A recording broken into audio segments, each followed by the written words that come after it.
Thank you so much for meeting with me tonight. It's an absolute pleasure and an honour to be able to speak with you. I'm just going to jump straight into the questions now because I'm conscious of time. So, we recently celebrated International Women's Day. How did you spend the day and what does it mean to you? Well, International Women's Day for me is like a peak work period of the year because of my work with the Global Institute for Women's Leadership. So I was at home in Adelaide, but basically all hours of International Women's Day, I was online for various events. So for me, what it means is it's a bit like feminist Christmas. It's when we all get together and celebrate how far we've come and that special sense of connection. But it always needs to be done with a, call to arms, a call to action, because there are things to celebrate, but there is so much more to do.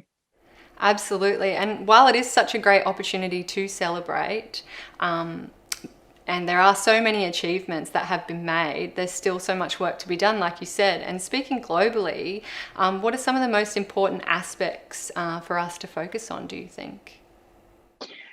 Well, I think the current focus on gender-based violence tells us that women aren't safe anywhere. So that's got to be right at the forefront of our priorities. But for me personally, what is taking a lot of time this year is a focus on girls' education.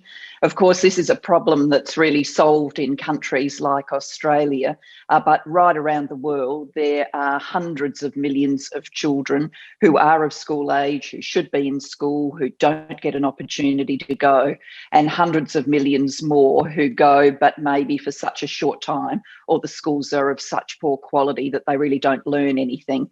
And if we want to imagine the face of those children, we're basically imagining a girl's face, because it's disproportionately the most marginalised girls that miss out, and then they're at risk of things like child marriage and sexual exploitation. So through my work with the Global Partnership for Education this year, we're trying to raise at least $5 billion US to keep building and creating quality education right around the world. That's amazing. And in Australia, specifically, what areas do you feel that we should draw our attention to ensure diversity of perspectives and voices? Well, one of the things that gives me a lot of hope in Australia is that your generation of women is stepping forward with so much enthusiasm and energy. I'm old enough to have seen various cycles of feminism where it was kind of in fashion and everybody was proudly calling themselves a feminist.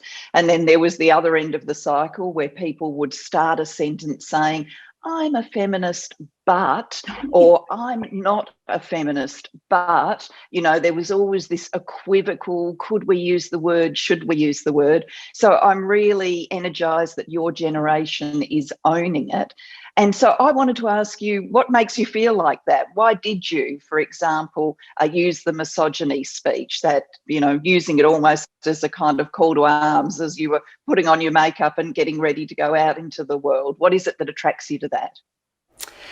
I just think that the misogyny speech can bring encouragement, inspiration, and uplift so many people for so many different reasons. And the whole thing of putting on the makeup, like for women, I feel that can sometimes be putting on the armor, and I feel that sometimes women might be condemned for wearing makeup or told that they're trying to cover up their insecurities, when in fact, no, it can be a tool that women use to empower themselves. So pairing that with the misogyny speech and that amazing song was just kind of like this aha moment for me. Like, this just felt right.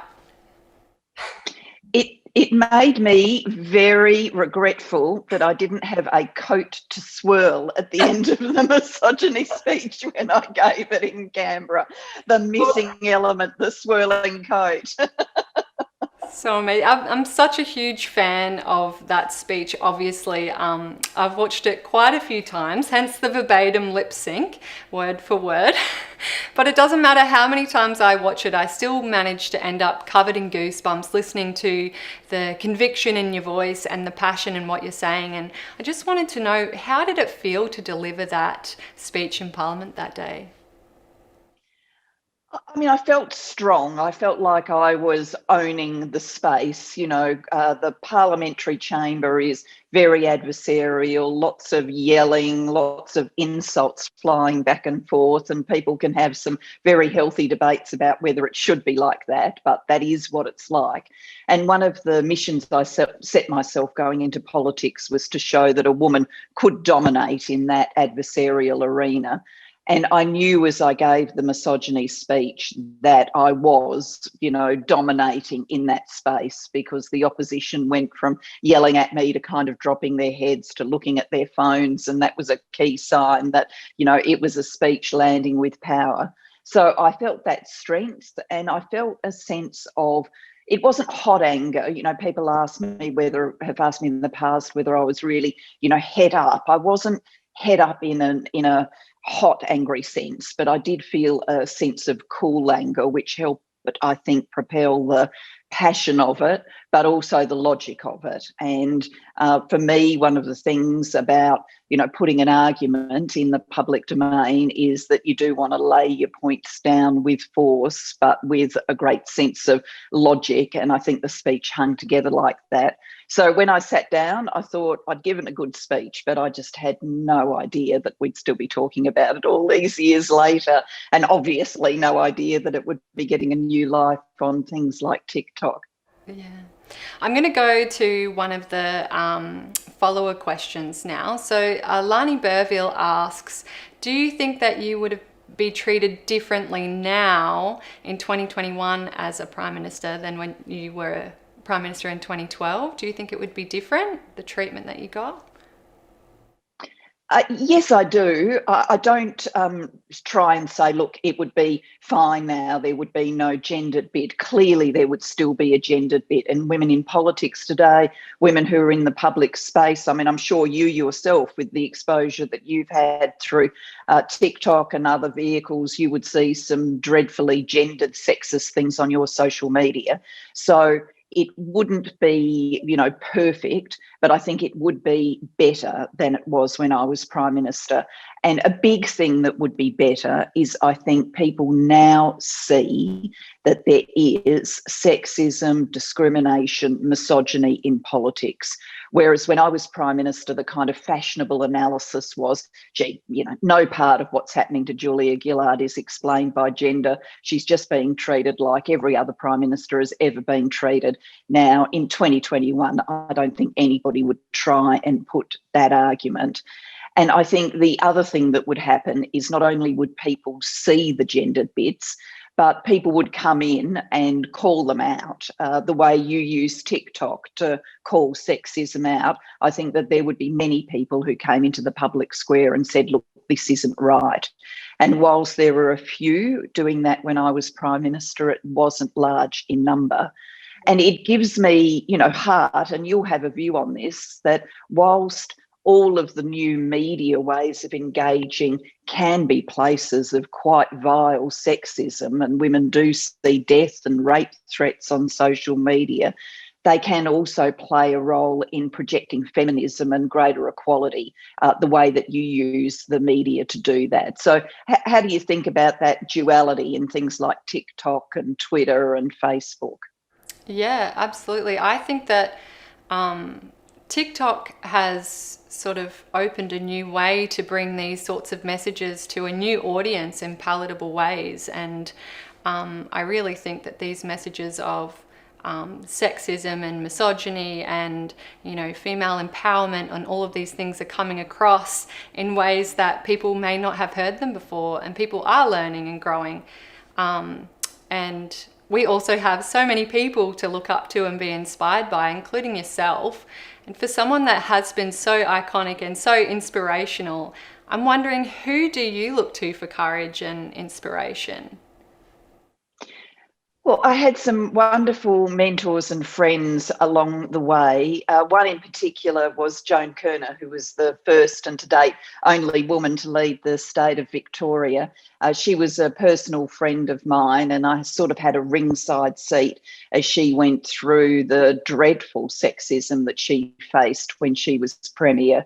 And I got to learn from that, and she was a huge supporter of mine right throughout her life. And looking around the world now, I see so many women who are forging different ways of being leaders. I look at Jacinda Ardern, who, as the third woman to lead her country, is actually asking some profound questions about how can we do politics differently? Can we make it less adversarial, less confrontational? Can we foreground empathy and kindness? And I find that very inspiring as well. And of course, looking around the world, there are women, I co-authored a book on women and leadership with a great friend of mine from Nigeria, Ngozi Okonjo-Iweala, women like Ellen Johnson Sirleaf, who was the first woman to lead a nation in Africa. She was president of Liberia.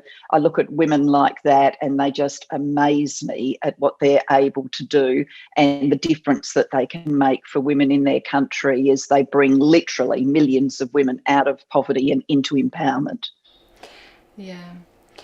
So the Women's March was held recently in Sydney, and across Australia there were other marches that took place as well.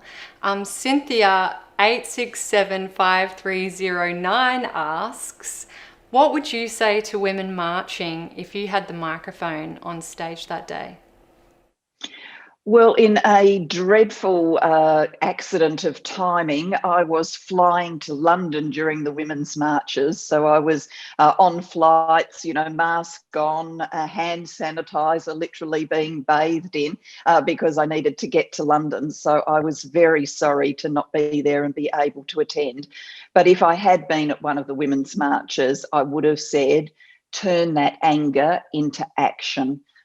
This changing the culture in Parliament House and beyond, making sure that we live in a world where women are safe and able to forge their own path without gender-based barriers, that takes persistent effort. So going to a march is absolutely fantastic, but you've got to take that anger and turn it into action day by day by day. Absolutely. And 2020 was such an intense year for all of us, and plenty of time was spent at home, like scrolling on TikTok. What shows, documentaries, books did you sort of get into during that time, and do you have any recommendations? Well, my family took up jigsaw puzzles, which we've now turned into a competitive timed sport. So who can complete the jigsaw puzzles most quickly? I'm not sure that this is a good trend. But for me, I spent a lot of the time reading. I'm always a big reader, but being homebound meant that there was more time. I set myself the perhaps somewhat ridiculous goal of reading the collected works of Virginia Woolf, because here in London, the Global Institute for Women's Leadership works from the Virginia Woolf building. She's such a feminist icon. I'm sad to report that I'm less than 20% of the way through that. I'm trying hard, but she wrote a lot. I really enjoyed some of the shows that came on. I particularly loved The Queen's Gambit. I thought that was fantastic. And I learned a lot about chess, which is something that I didn't know before. But to see a woman's story woven around a game that has historically been associated with men, I thought was a terrific creative endeavour. And of course, courtesy of you, I learned about TikTok. I didn't know what TikTok was until people started texting me saying, oh my God, you've got to see this thing on TikTok. So thank you for that. You're so welcome.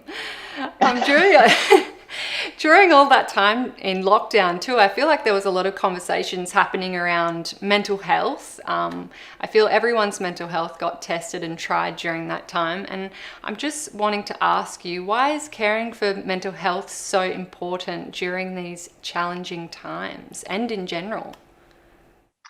Yeah, with my Beyond Blue hat on, I chair Beyond Blue, and we saw record astronomical levels of help-seeking behaviour. So if we compare, the months of 2020 with the same months the year before, we were at 50, 60, 70% more calls, more engagements on the website looking for help. Now, that's telling you, I think, a lot about the burden of distress that the pandemic brought and the lockdowns brought. But it's also telling you that I think people are more onto it now. They're much more ready to reach out and say, I need help, before a mental health problem becomes a really critical problem. And so, I would say to anybody, it's all of the usual stuff, keeping yourself physically well and mentally well. It's about proper rest, proper sleep, exercise, good nutrition, connection. We're social people, so even in lockdown, finding the best way you can to be connected with each other. All of these things matter. But if you feel like you're getting to a stage where it's not just the ups and downs of, day to day, but you feel a persistent problem, then it's never too early and it's never too late to reach out for help. And Beyond Blue is one way of getting that help. And I know for me, staying connected with family and friends, getting to walk outside, all of these things made a really big difference. Yeah. And I feel during that time too, rates of violence were going up as well. And given these recent instances of violence against women that we have been seeing, Tech2 4U asks, what conversations should parents be having with their sons to educate them? Yeah, in talking about the book, Ngozi, who co-authored it with me, we've done a lot of book events, and she tends to answer this question because she's the mother of boys, and she explains that from the earliest time, she and her husband were very conscious that they needed to raise their sons, understanding that girls and women were equal, understanding that there wasn't going to be a woman to fetch and carry and cook and clean for them in their future, that they needed their own skills to do that, that, your domestic labour is your domestic labour. You shouldn't be thinking that there's someone else who's going to come and do it for you. And teaching a sense of respect and how to moderate your way through conflicts and disagreements without resort to violence. I think all of those things are easily said, but much, much harder to do. And I wouldn't pretend to be an expert. Clearly, I'm not. I haven't raised children personally, but I do think that there are plenty of resources around for people to have the right conversations, the conversations they need to with boys, particularly boys who are emerging into adolescence and young adulthood. I think that's just a critical window. Yeah. If a young girl came into your office right now and wanted advice on how to succeed in leadership, what advice would you have for her? Well, I would say first and foremost, go for it. Don't let any of the stuff about sexism and misogyny put you off. We need young women like you, stepping forward for leadership. We need you to own and claim your space. But it would be insulting your intelligence to say, oh, it's all fine, don't worry. Yet there are going to be gendered barriers. We have to be really honest about that. But the joy that comes with leadership, the opportunity to put your values into action, outweighs those gendered barriers. And the more women who come forward for leadership, the greater our power to knock those barriers out of the way. And to give you a practical example of that, Jacinda Ardern, for example, is crystal clear that her pathway is different because she's the third woman to lead her nation. So that should give us a lot of heart, that the more women who come through for leadership, the better and better and better it will be for the next woman and the next woman. In terms of coping with it, though, my advice to young women is you are in the happy position that you've kind of seen this movie before. You've seen what's happened to the women who have gone first, gone earlier. So you can identify the kind of gender-based moments that are likely to come. You can get ready for them personally, and you can gather your tribe, your support group around you, so that you've got people who will come with you and come and support you as that happens. So, start getting ready, start getting prepared. And my sense is that women like you, your generation, you're kind of onto this. You do have that sense of collective, of friendship group, of people who would come in and have got your back if something happens which is gendered and unfair. Yeah, absolutely. And on the flip side of that, Adeline J. Close asks, What would you say to women who have been hesitant to take an interest in politics or feel that it's not for them? Look, I kind of get it that, you look at Parliament House and there are, men yelling at men during question time and aggressive press conferences and political spin lines that sound like they're about absolutely nothing. And people going, oh, why would I want to be involved in that? But if you can take a deeper look, you know, ultimately our nation's parliament politics is where the biggest picture issues in our world get resolved. Who gets access to healthcare, education, the quality of it, our conception of ourselves as a nation, how we forge our way in the world, how we include people in our national life, how we reconcile with Indigenous Australians, all of these things ultimately, how we live on this planet, how we cope with climate change, they are decided through the mechanisms of politics. And whilst the mechanisms mightn't always be that attractive, unless we have people of goodwill and good heart in that system, then we won't be the country we want to be. We won't live on the sort of planet we want to live on. So it is really important that people get right in there. And, personally, I can say, yes, I had to put up with a lot of gendered, ridiculous insults, sexism, misogyny when I was there. But if I had a time machine and was taken back to the moment where I made the decision to go into politics, I would absolutely make the same decision, because the opportunity I got to do things like, create the National Disability Insurance Scheme, call the Royal Commission into child sexual abuse, and the list goes on. The opportunity to do those things far outweighs the rest. That's so encouraging to hear you say that, that you would still do it all over again in the face of all of that is just really admirable. And I'm just wanting to ask you, what excites you about the future possibilities for women? What excites me is that, I get frustrated when I look forward and things like, august bodies like the World Economic Forum say in their annual reports, it'll be 100 years until we achieve political equality for women. It'll be the best part of 200 years before we achieve economic equality. I get incredibly frustrated when I hear that. But what gives me optimism is I think those estimates have all been done based on the rate of change being the same as it is currently. And I'm really optimistic we are going to turbocharge that rate of change. I think feminism comes in waves, and I can really feel that another major wave is gathering. It's gathering through the activism of women in our own country and around the world. It's gathering through the interest of women like yourselves. And I think it's going to be a wave that brings profound and rapid change. And so that gives me a lot of heart. Thank you so much. That was actually my final question for now. I'm just wondering if you have anything else that you'd like to add before we finish up. Well, I guess I'd like to ask you the same question in reply. Are you optimistic? What makes you optimistic about the future for women?